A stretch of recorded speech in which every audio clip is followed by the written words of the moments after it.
Hey, welcome back to yet another episode of BeerAmerica.tv. You know, gosh, I think we're going to be almost in the 80s now. 75, you know, we're going to 70 some odd episodes of just these. Wow. Beer reviews. I had no idea. It doesn't include all the on-the-road stuff that we started compiling We're becoming veterans here. Yeah, actually, we had a lot of beer. Thanks very much. And this is only a small fraction, sadly. Yes. Well, every once in a while I bring beers to the table, and tonight you called me and said, you know what, I'm going to go out and get some beers. And you went out and got some beers. So tell me what we're going to have right now. Well, this is the Abita Satsuma, I believe is how it's pronounced. I hope I'm not butchering this. This is a kind of tangerine, if I'm not mistaken. Mm-hmm. I was kind of interested in this because we have what you might call a kumquat tree in our backyard. It makes these little bitter or very sour little tiny oranges. Yeah. Really perverse name, but excellent fruit. Yeah, exactly. Yeah. There's another name that I've heard used locally, but I can't remember what it is, and it's I don't know. Yeah, but they're excellent. The citrus thing, you know, that's always the common element with the wit beers, and so I don't think we've even reviewed it. We have not done an Abita beer, and Abita is, of course, from Louisiana, New Orleans. Indeed. And just outside of across Lake Pontchartrain. Okay, there we go. And so it's good to support them. I'm sure they've been through an awful lot. My new assistant brewer, Dustin, is actually from Louisiana, and so I'm sure he'll be proud to see this one being reviewed. Now that's an interesting color. It didn't pour like yellow. It pours almost like a white or a pale. Doesn't it look a little bit that way? I don't know if you can see that in the camera or not, but I don't know. It's very light. It's... well, being a wheat-based beer, I mean, we would expect it to be fairly light. Yeah. Definitely getting some spice there. Yeah, fruit and spice. I smell a little fruitiness. It has nothing to do with standing next to you. Yeah. No, I don't know. I'm pretty fruity. That's why we like you. Nice. Now I'm tasting yeast. Yes, correct? A yeast strain, maybe? From my amateur palate, because I'm still searching here, and you know, I figured out what Brettanomyces is, you know, and what that taste is. But this tastes a little. What am I tasting? To me, this is definitely dominated by the spice character. Given the label and all that talk about these tangerines, I guess I was expecting it to be a little more. I'm not getting a tangerine. I am getting some citrus character. It's not, but I guess I was expecting it to be kind of a. I don't know, more fruity, more in front. Yeah. More perfumey or something.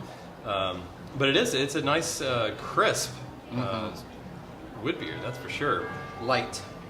It's very light. You definitely get a little bit of that graininess. It's not as, you know, again, I was talking before about how you have the wheat flavor being the absence of malt flavor. To me, I'm getting a fairly firm grain bill characteristic here, and I don't know if that's because there's a higher percentage of barley malt or what, but a little bit more of an assertive grain character there. Yeah, maybe it's the grain. I don't know what I'm confusing. I'm figuring this out. I am, I promise. But I thought it tasted like a Belgian style ale a little bit to me. You do get a little bit of that spicy character. Maybe that's what it is. I'm trying to tie it together for somebody who doesn't, you know. Yeah, a little touch of that phenol. If you like a Belgian style ale, maybe that's the phenol. Maybe that's a touch. Yeah, I think one of the characteristics of the Belgian style and of course the Bavarian style is that you have that spice note. Usually it's perceived as being sort of clove-like. We're not talking spicy like hot spicy. We're talking spicy like cinnamon, clovey. You know, that's exactly it. Yep. But it's basically it's a compound called 4-vinyl glycol that these yeast produce. But what's interesting is it's not just the yeast. You know, we tend to pin it just on the yeast. It's the yeast that produces it. But there are certain things that you do in the brewing process that if you don't do, you're really not going to get a whole lot of that character. I mean, you may or may not get more or less, but if you really want to enhance that character, what you need to do is you need to hit certain temperatures in the mash time to basically push the precursor. The precursor to this 4-vinyl glycol is ferulic acid, so you definitely have to hit your mash temperatures right. It's not just a straight mash. Wheat beer. So people tend to think of wheat beers as being a pretty easy brew. Like, oh, it's just going to taste like wheat beer. You just have to pitch that special yeast. You know, if you really want to make it right, if you want to make it the way the Belgians and the Germans do, you may want to take a closer look at your grain bills. I'm not sure if that tends to be the case with Belgian wits, but certainly with the German Hefeweizen. Well, it's certainly an easy beer to drink. Oh yeah, definitely really quenches easy. the palate. And it would be good in warmer weather. Would you agree? Oh yeah. Yeah, nice beer. We were talking about summer beers, but boy, I really like this. This is a nice beer. There's something that I can't quite put my nose on, my finger on. I can't quite put my nose on it actually. There's a note in there. It's sort of a round. I don't know. You're asking the wrong guy. I've missed like twice, Come on, two or three Paul. different things. I'm like, I'm tasting this. No, you're not. It's not there. Well, I always like to make the point that you're tasting what you're tasting. It's really just a matter of It's putting, true. You know, I don't like to shoot anybody down when they say. No, but you this is what know, it is. and I think I know. It's different. I mean, I guess I kind of, not the average beer drinker, but I'm tasting what I taste. I drink it, either I like it or I don't. Now I'm starting to figure out, having worked so much with you, on how to dissect it a little bit. Oh, this is what I'm tasting, but I haven't Exactly. quite gotten there yet. The beauty of sensory analysis is really what it's all about. Is just putting a face with a name. It really Yeah. comes down to it's really that simple.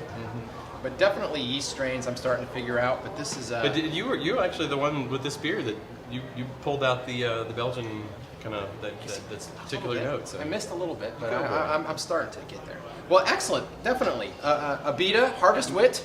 Glad we had a chance to do an Abita Satsuma? beer. I know, we haven't done Abita, so give more nods to our southern brethren. And anybody from Abita, if you have some interesting beers you want to send us, and a lot of brewers do send us beers, and you can see we're a little heavy on some other brewers than others because they always send us beers. So we would love to have anything interesting that Abita sent Absolutely. to us, or suggestions out there for anybody who said, hey, you should try this or try that. So They had some of those fancy bottles at the liquor store. Did they?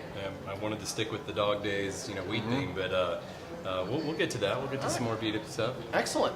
Well, if you want to have any questions or comments or suggestions for us, it's paul@beeramerica.tv.